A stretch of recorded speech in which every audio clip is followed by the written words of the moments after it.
Rasmus Hojlund completes his medical before a £72 million move to Manchester United. Hi, good evening. Welcome along to the Transfer Show. Joining me tonight, Mark McAdam, Michael Bridge and the title-winning former Arsenal striker and sartorially elegant Kevin Campbell, who has raised the stakes. Plenty to get through over the next hour, including updates from Chelsea, Liverpool, Tottenham and Manchester City. And of course, we'll discuss Arsenal's summer spending. Plus, Brighton are confident they can keep hold of Moises Caicedo, but with just 4 weeks left of the window open, can they? Right, though, we've got to start with Manchester United and the striker situation. Have they got this over the line, Mark? So close to being completed. We knew that this was Erik ten Hag's #1 priority position this summer, a number 9, someone that could light up Old Trafford. And the latest, as you said at the top of the show, Rasmus Hojlund has completed his Manchester United medical on that £72 million deal. And it's our understanding that Manchester United, providing everything goes to plan with that and the personal terms and the paperwork being sorted, they would look to unveil him this weekend in their pre-season match against Lens at Old Trafford on Saturday. So just a matter of time now. We are into the last knockings of getting this one completely signed off and completed. OK, when it happens, Kevin, does this make Manchester United title contenders? I think it does. I really do. Seeing the way Manchester United performed last season, Marcus Rashford was a real difference maker for them. Didn't get the production from number 9, so Rashford had to go number 9 and he had to move to the wings. I think getting Hojlund now will propel them to have 2 main threats up front with Bruno Fernandes behind them. So I think they're definite title challengers. But aren't we dealing in potential and not proven ability with him, though? Of course we are. And sometimes that's what you have to do. You have to buy potential. And potentially, he can make a difference to Manchester United.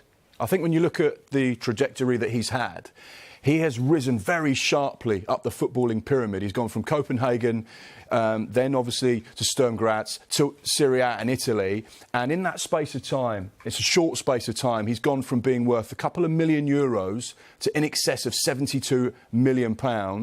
That is some sharp rise for a player. I think it shows you his ability and his potential. But like you rightly say, Manchester United fans, this is not the finished article. This is not the real deal that is ready to come in and score the 30 goals that Marcus Rashford got in the Premier League last season. They may have to be patient. But the good news is, with Rashford in hot form, Martial already there, this is a player that can probably be eased into the setup. But there's no question he's got a lot of potential. OK, let's talk Brighton and Moises Caicedo, Michael. Where are we with this one? Yeah, it's a bit of a development here and potentially good news for Brighton fans. Brighton expecting him to stay at the club when the transfer window closes. No club has reached their valuation so far, and they don't think that situation is going to change. Now, it's understood the club have been really impressed by his attitude, and he is aware of the situation. There was a Brighton and Hove Albion Player of the Year awards due the other night. I think he won a number of awards, and he was speaking about the club. I think he said he's looking forward to playing in the Europa League. Yesterday, it emerged on this show, an unnamed club approached Brighton about a potential deal for the midfielder. Let's talk about Chelsea. Their latest bid of £80 million was rejected. Now, meanwhile, another source expect Chelsea to go back in with an improved bid. So you do assume that this is not done yet, despite Brighton expecting him to be at the club when the transfer window closes. Kevin, do Chelsea have to get this deal done and get him in? I think for the manager, for Mauricio Pochettino, I think this is a crucial part of what Chelsea do, is that going to be that midfield. Now, leaving it so late, I know that there's still virtually a month to go, but I think, you know, you get your first team players right in there to learn each other's game in pre-season, and I think Brighton know Chelsea got the money. So, you know, come on, pay the money, Chelsea, you know. And Chelsea are playing a little bit of hardball, but Brighton don't need to sell. That's the key, isn't it, Mark? They don't need to sell, and Brighton are smart in their transfer dealings. You look at everything that's happened with Brighton, particularly over the last 18 months or so, they have never sold a single player unless they are completely happy. Just go back to the Marc Cucurella situation. Everyone on social media was saying it's all done and dusted, deal agreed, 50 million, Cucurella to Chelsea. Guess what happened? He didn't go. 48 hours later, he went for £62.5 million because Brighton knew there was extra money in the deal and they weren't satisfied. You saw it with Ben White going to Arsenal. We're not going to sell unless we are 100% satisfied. And Moises Caicedo, a very, very similar situation here. They have their valuation on the player. They believe he could be one of the best midfielders, not just in the Premier League, in world football. You look at the other deals that have happened so far, Declan Rice and so on, and Enzo Fernandez, and therefore you go, well, no, this is the situation and this is what we think he's worth. But the good news is that Moises Caicedo, and it was something that Michael said earlier on, he's been in training, he's been focused, he's not let all of this noise around him affect his ability to train and play day in, day out. And that's the big positive. Yeah, but also what's intriguing for me is Roberto De Zerbi, it might have been to you in a presser at the end of last season, but he said he expects him to move on and he's planning for life without him. So what's changed? Is it Brighton and Hove Albion saying, well, we're a club... Actually, Chelsea aren't in Europe next season. Brighton and Hove Albion are in the Europa League. De Zerbi, what a year he's had. Mm-hmm. So it's interesting, that turn of developments as well. What has changed? In terms of... Michael just said, so what's changed? That they're now thinking about possibly him staying when he was happy to let him go. What has changed? Well, quite simply, the valuation hasn't been met. I think you look at the way Caicedo has developed under Roberto De Zerbi. He's been, you know, a player that's been versatile as well in his performances. He's played as a six, he's played at right back. So you speak to, Kevin will know this, you speak to any manager, when you've got a player that can play in multiple positions, that can get you out of a hole when you have a breakdown in training or an injury problem or a sickness bug. During the game. You know you've got someone that can slot in and do an 8 out of 10 job in any position. Makes a big difference. Yeah. Kevin, Michael touched on it there, or in fact, Mark touched on it. He's been a model professional this time. When Arsenal were in for him in January, he wasn't. They had to make him train away from the club. Do you think the players thought, that didn't work, I need to try a different approach this time? Yeah, I think as the players, his teammates as well, I think they understand what it takes. And the fact that he probably wanted that challenge to go to Arsenal. And sometimes if it doesn't work out, then it's how the club actually deals with it is really important. I thought Brighton dealt with it really well. They brought him back into the fold, gave him a new contract, kept him nice and calm, and he got on with his season and had a really good end to the season as well. As Mark said, if they don't meet the valuation, he stays here and he's happy to stay. Listen, the problem is with the buying club, they better meet that valuation. Take us into a footballer's head here, though. We've been speaking about Aleksandar Mitrovic and what not getting the move he wants is doing to him. How difficult is it when you're a player, you want to go somewhere and your club says you're not going? Yeah, look, sometimes there's two ways of looking at it. There's, I want what I want and I have to dig my heels in to get it. Or there's, I respect the club and I'm going to do what I need to do, work hard, come in, play the games, and if they can sort things out in the background, we'll do that. I think Mitrovic has taken a road that has made him, it kind of alienates him a little bit, and it makes life difficult for him because if nothing gets worked out on the fee, you know, he's going to be at Fulham and he's going to have to backtrack. So, you know, great player that he is, it makes life a little bit more difficult for Mitrovic taking that stance. So, regarding Caicedo, that deal between Brighton and Chelsea may happen, but Michael, they are doing business elsewhere. Yeah, they are doing business. I mean, the two clubs know each other quite well, obviously, after Graham Potter leaving Brighton to go to Chelsea. But look, this is good news for Chelsea. They've agreed a £25 million deal to sign goalkeeper Robert Sanchez. Now, the fee is inclusive of add-ons and a sell-on clause. He's now set to undergo a medical. He'll have competition now with first choice Kepa. Edward Mendy, of course, going to Saudi Arabia to side Al Ali earlier in the summer. Of course, he started as number one under De Zerbi, and then in came Jason Steele.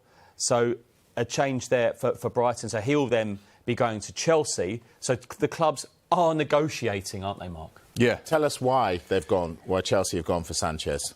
Well, because he's 25 years. Old, great age for a goalkeeper. He's shown in the Premier League that he is one of the players that could be, you know, one of the top goalkeepers with his ability, distribution, shot stopping. He ticks all those boxes. But there's a really nice link up between Brighton and Chelsea and their goalkeeping coach, Ben Roberts, who went from Brighton to Chelsea as a part of Graham Potter's backroom setup. He's still at the club now. And you'd get the impression, reading between the lines, that he'll have an influence on the goalkeepers that they sign. They want to provide competition for Kepa. Ben Roberts has worked with Sanchez, been on the training pitch, been in the dressing room, knows him, knows his development.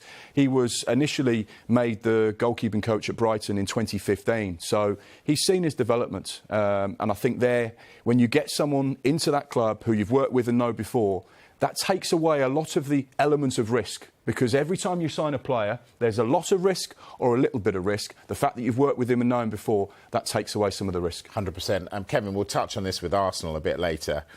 But Chelsea are getting into the realms, like Arsenal possibly, of having two number ones.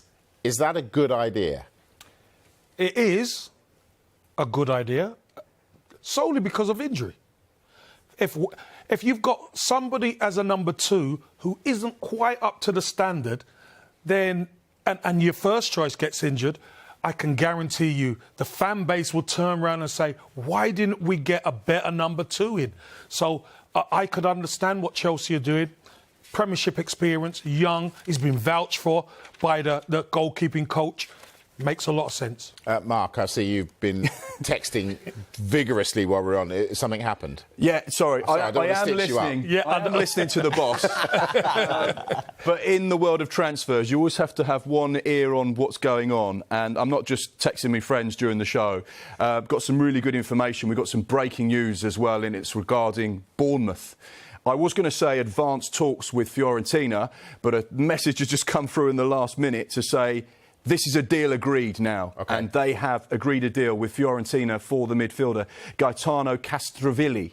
Italian, he's 26 years old. We understand it to be 12 million euros with 2 million in add-ons. He was into the last year of his Fiorentina contract. He was keen on a Premier League move, like so many players. They want to play in England because they know what this level's about. He's going to fly to the UK tomorrow to take his medical and then obviously finalise personal terms. But yeah, it was advanced talks, but whilst the show has been on, deal agreed for Bournemouth. That's what the transfer show is all about. Mark McAdam, thanks for that. Right, let's take a break. When we come back, we're going to ask a former Arsenal striker what he thinks about a current Spurs striker. Could be lively. See you in a moment.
Right, deep breath, everybody. As I promised you before the break, we're going to get Kevin Campbell's view on what's going on at Tottenham. So, Michael, to start with, just update us. Where do we stand with the Harry Kane situation? So, Mike, nothing's really changed since what we reported, which has been widely reported a few days ago. Harry Kane expects to stay at Tottenham if he's not sold before their match against Brentford, Sunday, August the 13th, live on Sky Sports. Other sources, however, have said that a potential move might still happen right up until deadline day, you know, and we can talk about unofficial deadlines and everything like that. I think if Tottenham received an acceptable offer, they would obviously consider it. He has 1 year left on his contract. We've reported that he won't sign a new contract this summer. I know he really has enjoyed working with Ange Postecoglou over the last few weeks. But we are, at the moment, he's still a Tottenham player. Spurs have a friendly on Sunday at the Tottenham Hotspur Stadium against Shakhtar Donetsk. Hugo Lloris is moving on, so this has to sort of move on at some stage now because he has to appoint a new club captain. Ideally, that would be the England captain, Harry Kane. So something has to give at some stage. But as it stands, of course, there's been a couple of bids from Bayern Munich. Spurs haven't been anywhere near what Spurs would consider, and he's still a Tottenham Hotspur player. Kevin, should Tottenham sell Harry Kane?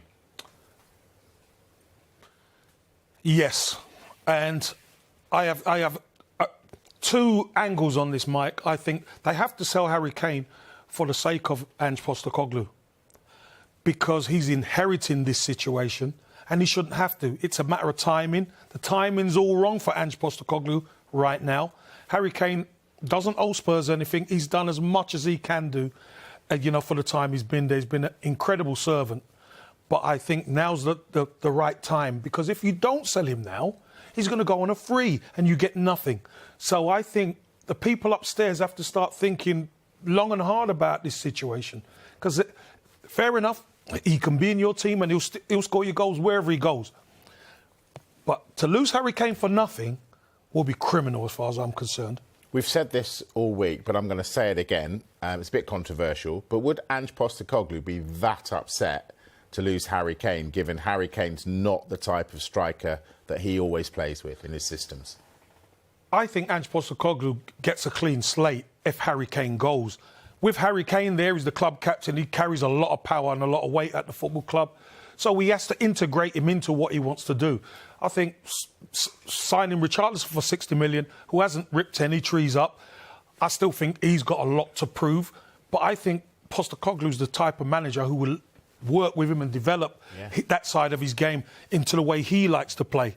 It will be detrimental to Ange Postecoglou if Harry Kane doesn't go. I think the frustration with Tottenham fans, though, is as well, is that they've not received anywhere near an acceptable offer for the record goal scorer for England, Tottenham, England captain, not even Tottenham's club captain. He scored 30 goals last season in a team that finished 8th. It was such a poor season club-wise. But he still scored 30 goals. What would he be like with James Maddison next season, you know? And I think there's a broad acceptance with Spurs fans that he has done so much for the football club. And yes, he deserves to win trophies. But that doesn't mean he should go for £70 million or anything like that, or the offers they've been given so far. They've probably looked at other players with 1 year to go, like Mason Mount, 60-odd Manchester United. This is Harry Kane, the current England captain. And from Tottenham's point of view, they've not received anything they deem acceptable. But you know the timing. The timing is all wrong for Spurs. Yeah. Exactly. Last year was the time where it was all right for Spurs. Right now, you know he can run his contract down. You know he's and this is no disrespect because Harry Kane's fit as a fiddle. But his age is over 30. Yeah. And the value Spurs have on him for 1 year, many other teams are not going to meet that as far as I'm concerned. Yeah, I think an issue as well was, like we had a few years ago with Gareth Bale, Spurs actually signed his replacements before Bale left. They said they've sold Elvis but bought the Beatles. In the end, they were like Shawaddy Waddy. But we didn't know that at the time. We didn't know that at the time. But I think now that's a bit of a fear as well. Yeah. If Kane was to leave over the next 10 days, clubs know that Spurs have got money and they're going to have to replace him. Personally, you don't replace Kane in one window. You don't replace him in two. But Ange Postecoglou, what I'm told about him, everyone raves about him. he will have a plan, and I'm sure he'll want it sorted. Mark, I don't know who Shawadi Wadi are. All right. Check my playlist. Michael's upset because Bayern aren't stumping up the money. They don't have to, do they? Because Kevin said it, because the timing is perfect for them and for Harry. They can just agitate the situation and then stand back and watch, because they know there's no one else at the table. No one in Europe and no one in the Premier League really needs a striker and can afford to go in excess of £100 million. Also knowing that Daniel Levy is very, very, very unlikely to sell to a Premier League rival. He'd rather keep him. And I just want to say, there's two things that both Kevin and yourself have said, which I think is fascinating as well. We know that Ange Postecoglou would love Harry Kane. But no Harry Kane, the expectation from Ange Postecoglou changes.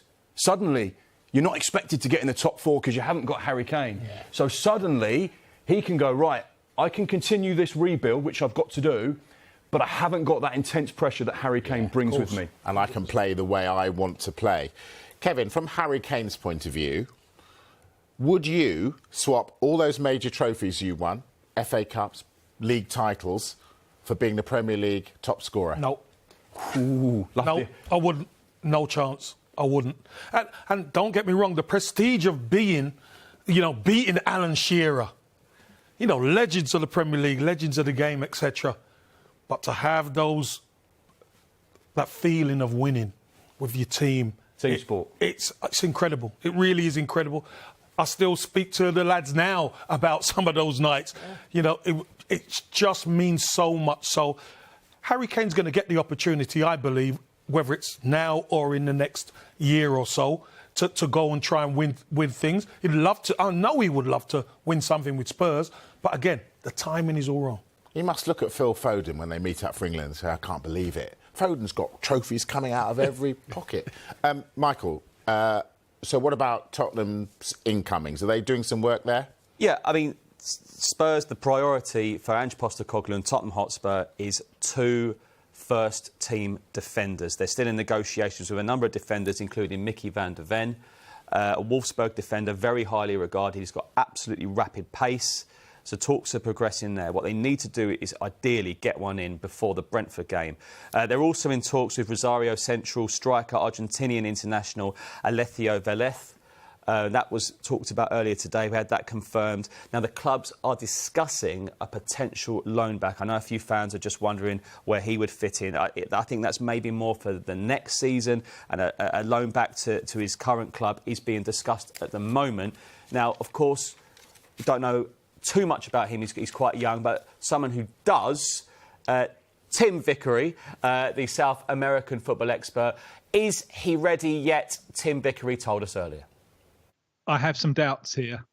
Vélez is a 19-year-old strapping target man type of centre forward. Now, we've seen quite a few out-and-out goal scorers from Argentina come over to English football in the last few years. Maybe Figueroa at Birmingham, Ferreira at Newcastle, Boselli at Wigan, Caleri at West Ham, Carrillo at Southampton. And as I read out this list of names, you're probably saying who? Because none of them made an impact. That type of player who doesn't offer a great deal apart from goal scoring, coming straight in from South America or from Argentina, that type of Argentine centre forward has consistently struggled in Premier League football. That man knows his South American football, Kevin. Should Spurs fans be worried, given the fact he's saying this type of player doesn't work in the Premier League? 100%, and he's a Spurs fan, so he should know, shouldn't he? No, he told you that off camera. he's a Spurs fan. He should know. He should know what it takes. They've had the best in the Premier League who we're talking about possibly moving from the club. So, with that, but ultimately it comes down to the manager. What the manager can do with them on the training ground to get them up to speed. He's got his hands full trying to get Richarlison and Maddison and everyone connecting at the moment. Son, yeah, they've got the talent, but it's to get them cooking. Mark, you said every time you sat in that chair how brilliant Brighton go about doing their business. Yep. Should Spurs try and follow the Brighton model? Well, it's certainly working, but the problem for Spurs is they can't follow a genius in Tony Bloom, and it's his system that is responsible for so much of Brighton's recruitment. There's two ways to look at it. What Brighton do very well is they sign a lot of young players where the price tag is much lower, send them out on loan to all the corners of the world, bring them back into the first team environment when they're ready, and then suddenly we're all sat here going, oh, where have they found this gem from? Well, he's actually been at the club for 3 or 4 years, but they've got the development right. And the other thing that Spurs are doing, which is something Brighton do a lot of, is they use a lot of data, metrics and algorithms and analytics to sign players. So the manager will say, I want someone who can cover 12 kilometres. I want a goalkeeper that can make this number of saves and distribute the ball in this way. And the data will say, this is the man. And it might be a player that they've never, ever heard of, but he does exactly what the data says that they want him to do. And that's when they go and get him. So that's the sort of two ways. And I know you were saying Tottenham have done that with the goalkeeper, Vicario. Yeah, Guillermo Vicario is going to be Tottenham's #1 the coming season. That's where I understand they've used this new form of data in terms of scouting. Look, it's a big deal, a young Italian goalie replacing Hugo Lloris, who's been at Spurs for 11 years. There's so much to do for Ange Postecoglou still. New club captain, you've got the England captain Harry Kane, you've got to sign the 2 defenders, and there is a lot to do. And I feel, like you rightly say about Postecoglou's been given a 4-year deal for a reason, because things haven't overly worked out with Antonio Conte. People forget Spurs were in the Champions League last season, finished 3rd under Conte. Yeah. Then he had some personal problems, there was a few injuries, and it feels all flat again. But I feel that Postecoglou could be that guy to bring the good times back to Tottenham. I really do, and I like what I've seen so far. On that note then, Kevin, what is success for Spurs with Harry Kane, and what is success for Spurs without Harry Kane? I think success for Spurs is winning a trophy right now. If you could get back into the Champions League or in Europe, I think you take it. But it's always got to be silverware. And, you know, I just want to go back to the previous question, which ties into what we're talking about right now. Doing things on metrics is one thing, but having players who can deal with the pressure of playing for these big clubs, because that's what Brighton, and it's no disrespect to Brighton can allow a player to come in and develop, and he may have a difficult season or two. You don't get that at Spurs. You don't get that at Arsenal. You don't get that at Manchester United. It's unforgiving. So, as you know, when things don't go well, people lose their jobs. But they need to be ruthless now. You look at Mikel Arteta when he first joined. Arsenal finished 8th, didn't they, a couple of times? I won an FA Cup, yes. But Mesut Ozil went, Aubameyang went, eyebrows were raised. Cole. Trust the process. People people laughed, didn't they? Yeah. And then all of a sudden, I want him out, him out, him out, him out. I want them in, recruitment, and it's worked. And a year ago, Spurs finished 4th, Arsenal finished 5th. And now, people are saying they're worlds apart. It can change quickly with the right manager, the right recruitment. All right, I want to discuss more of that after the break. When we come back, we'll talk Newcastle. Coming up to £120 million spent. We'll discuss if that's been good business, and we'll ask Kevin if Arsenal have done enough to get closer to the treble winners, Manchester City. See you in a moment.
got to past half-past and we're going to talk Manchester City, the treble winners. Josko Gvardiol, how close, Michael, are we getting to this actually being done? Yeah, it seems very close now, Mike. It's a player, probably their number one target of the summer, and with good reason. He is some defender. A medical will start at the end of the week. £77.6 million deal was agreed around yesterday. So it looks close now, and he is some defender. And if he does come in, he will form a formidable partnership with Ruben Diaz, and City look very well stocked at the back. So, yeah, medical procedures to start near the end of the week. Well, we now Thursday anyway, so that should be any time now, really. So, yeah, he's on his way to Manchester. What sort of message is that sending to the rest of the Premier League, Kevin?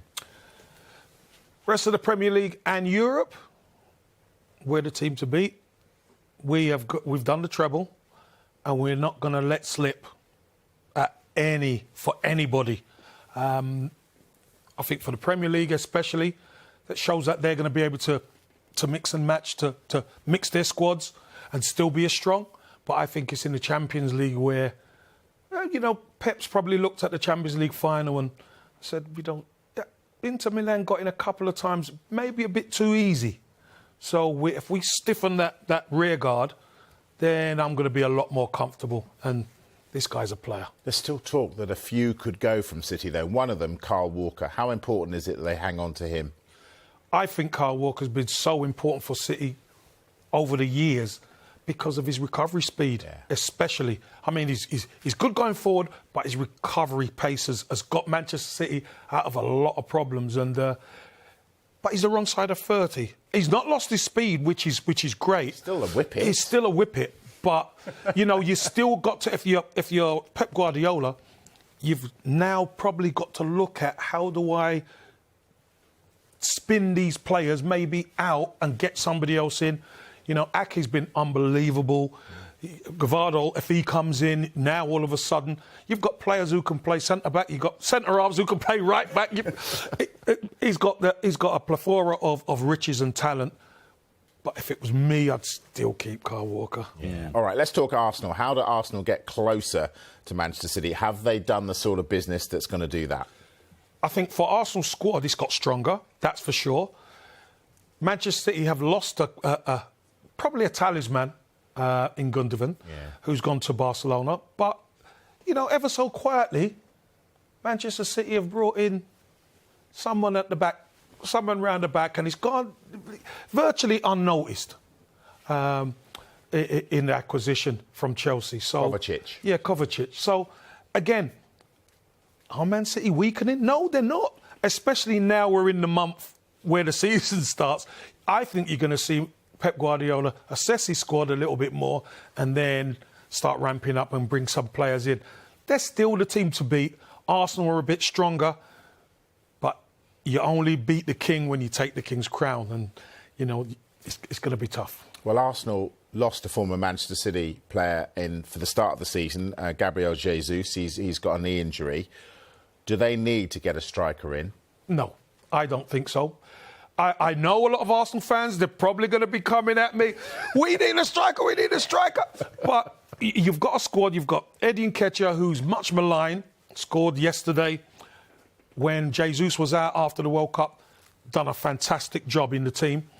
Got Trossard. Trossard could play so many different places. He could play every position as equally as good as the other. Yeah. He could play as a number 9. There's also Havertz, you can play there, and Gabriel Martinelli. I don't think Jesus is going to be out a long time. So I think there's enough there to see Arsenal through. Let's talk goalkeepers, Mark. This situation that I find intriguing. We touched on it a little while ago, but just talk us through what could happen with Arsenal's goalkeepers. This was a story that I think caught a lot of people out when it first got confirmed on Sky Sports News. There is an interest from Arsenal in David Raya of Brentford. We know that Tottenham looked at him at the start of the window. Bayern Munich flirted with the opportunity to sign him.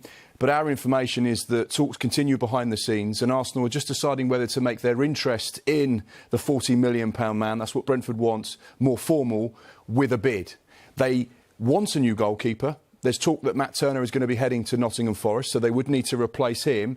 And Mikel Arteta wants a goalkeeper, not just to come and sit on the bench, but to challenge and possibly take Aaron Ramsdale's spot. He wants 2 competitive goalkeepers. We mentioned it when we spoke about Newcastle. You're going to have 50-plus games minimum for Arsenal. They've got the Champions League, they've got the Premier League, the cup competitions, they'll go to the latter stages. They're going to need strength in depth, and having 2 number ones is going to be key.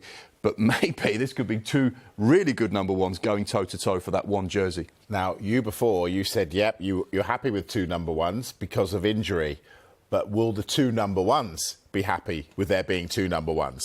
No, they're not going to be happy. But that's the beauty. You've got to... Possession's 9/10 of the law. Aaron Ramsdale's got the jersey right now. You want to keep it? You're going to have to perform. It's that simple, because the guy coming in can take your place. But at a club like Arsenal, that's what you expect. You expect to be challenged, and Aaron Ramsdale is no different. But he's got possession, and he will be the number 1 to start with. Perform, and it's yours. But you know what will happen? Makes a couple of mistakes. We in the media start ramping up. Why is he playing and why isn't he playing? And that's what we do in the media. I'm part of the media now. That's what we do. And you know that Aaron Ramsdale, his family's got a lovely background, a lovely story. He's come up the hard way. Yeah. He's come up with rejection, etc. So being at a club like Arsenal, and don't forget, when he came in, there was a goalkeeper already at number 1, Bert Leno, and he was there. I'm not coming in to just make the numbers up. So the next person coming in, they've got to be the same mindset. And if he makes a couple of mistakes, he's got to hold his hand up if the next man comes in. That's the law of the jungle. OK, Ramsdale spoke out today, very powerfully, Mark. For those who don't know, just give us a quick précis. Yeah, it's not very often you see players speak so honestly about their upbringing, about their background, about their family, about their thoughts and feelings. And Aaron Ramsdale has penned a really beautiful story on the Players' Tribune about that, history of his life. I was lucky enough to watch him come into Bournemouth. They paid £800,000 for a young lad that had made 1 first-team appearance, and now he's Arsenal number 1.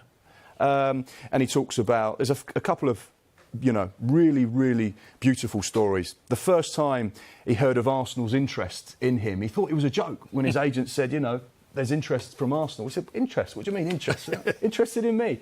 And it was on England duty when he spoke to Bukayo Saka, and he said, I didn't know whether to say this, but are your club in for me? And he said, well, actually, yeah. The gaffer phoned me and asked me about you, what your character was like, what you're like, and type of person. And then Aaron Ramsdale realised that the Arsenal interest was genuine.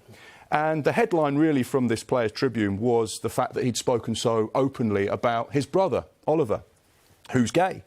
And we've seen it over the last couple of weeks. The LGBT issues within sport and inclusivity is something that a lot of players are scared to talk about. Very, very rarely do you get a Premier League footballer that will turn around and say, I want to talk about these issues because I care and I believe in this and I want to make change. And Aaron Ramsdale has done that. And he idolises his brother for being his authentic self and living the way he wants to live. It's a brilliant article, and it's not very often we get that heartfelt nature from Premier League footballers, because they're human beings. We put them on this pedestal of being the greatest athletes and footballers in the world, but actually they're still human beings and they have real stories and real lives. And I think that one has touched a lot of people. Yeah, this is not just putting on a T-shirt in the warm-up before a game, Kevin. How important is it that players do actually talk about things that really matter to them? I think it's important that the outside world, because when you're in a club, you're insular. When you do these articles and let people know what your character is and what your opinions are, because a lot of the time it's only football people can, hear you talk about football, but your whole life and what you've been through. I mean, I'm sure there'll be a lot of kids out there who read that he was rejected 6 times from different clubs trying to make it. One rejection is hard, let alone 2, 3, 4. That just shows the character of the young man.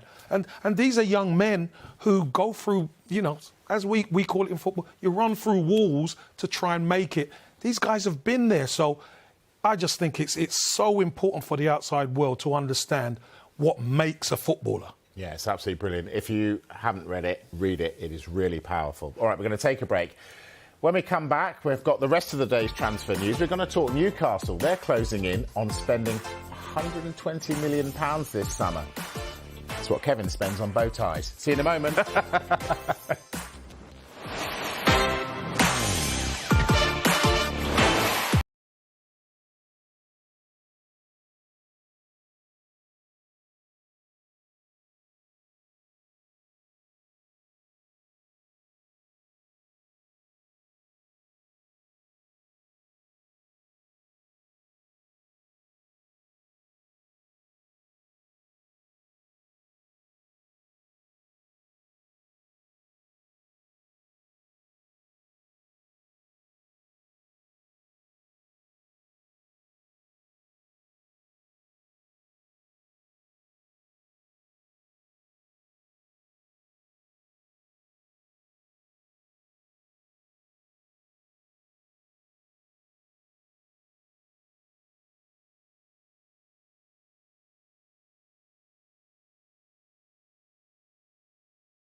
Welcome back. Can't believe it. We're into the last part of today's transfer show. It's really whizzing by. I hope you think the same at home.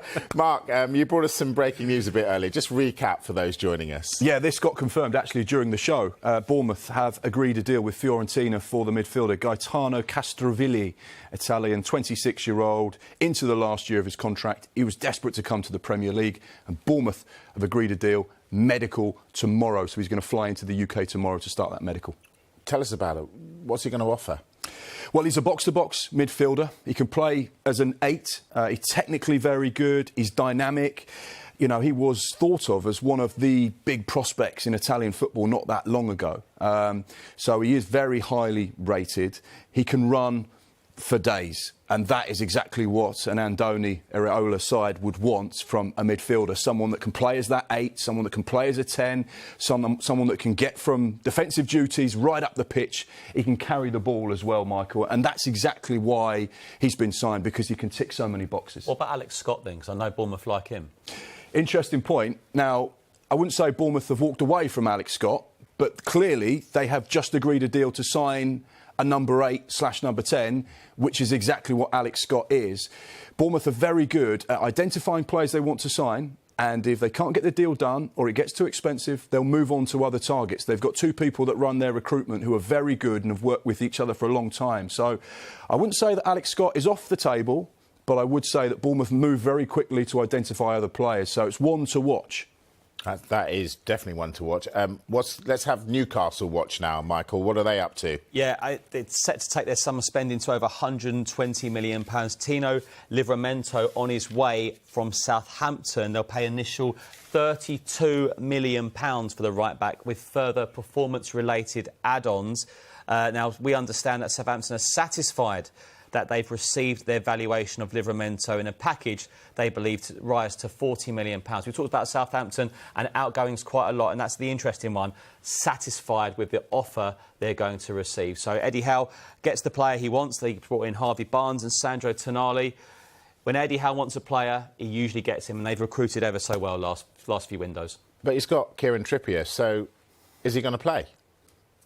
Yeah, I think so. I think it's important to point out that Newcastle have Champions League football next season. Sure. And straight away that adds, sort of 10, 12 games with cup competitions. You start looking at 55, 60 games per season. So with Kieran Trippier being 32 years old and, of course, still an international as well, he won't want to play every single game week in, week out because you know his body won't be able to do it. But Tino Livramento can share the burden. There was talk that Kieran Trippier could play at left-back because that's also something he's done in his career, particularly for England.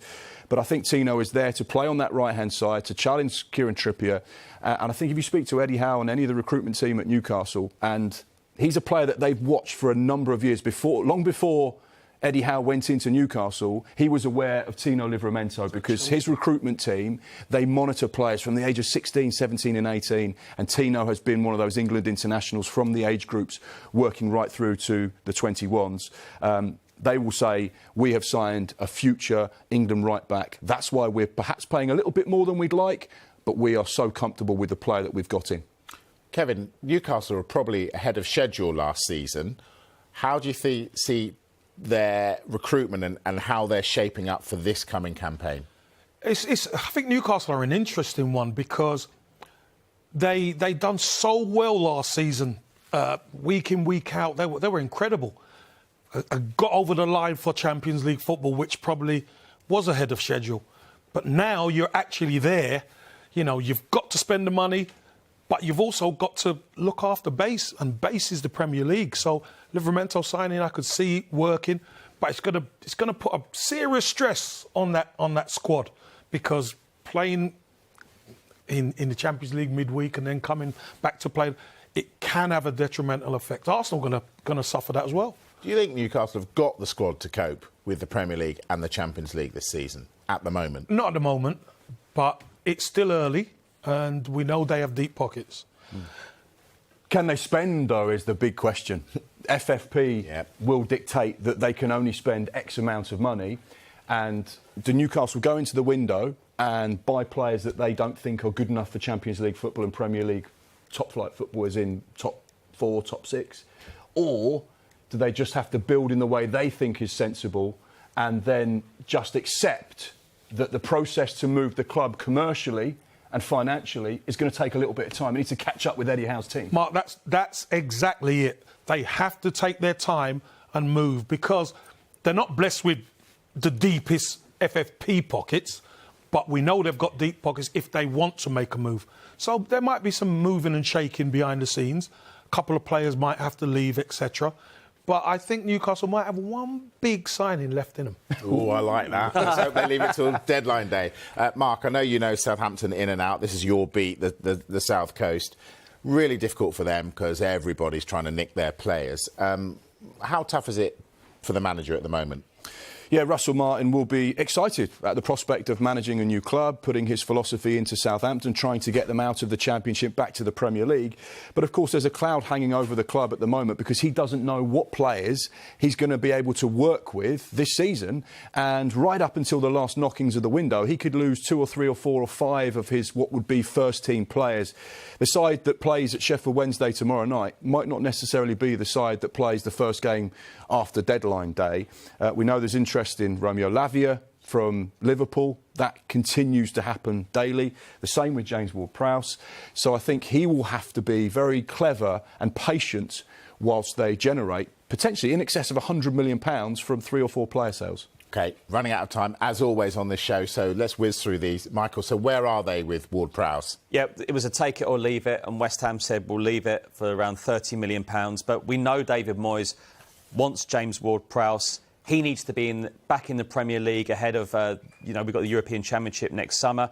But as we've spoken about Southampton quite a lot on our shows, they are standing firm. They're a club relegated, but they want to be back in the Premier League. So you're not taking our players for cheap, and that's been the message. Quick word, Lavia, very quick. Yeah, second offer rejected. We know that Southampton want in excess of £50 million. And Liverpool, if they really want the player, they've got to pay the money. Not only got seconds left, but I know the Everton kit man is leaving the club after a long time, Kevin. Quick word on him. Jimmy Magaluf, Martin, the absolute legend of Everton. He's done everything from drive the coach to be the kit man. Absolute star. And did he, like when you played, like when you laid out your kit, did he have a little bow tie in your spot for you when you finished playing? Actually, he done me an Everton bow tie. There you go. Of course he did. Anyway, that's Jimmy Magaluf. Magaluf Martin, yeah. he holidayed there every year. Jimmy, if you're watching, well done. Congratulations. Well done to you three. I really enjoyed that. Great show. We covered everything and had a laugh. That is the Transfer Show. Sky Sports News coming up next. We'll see you.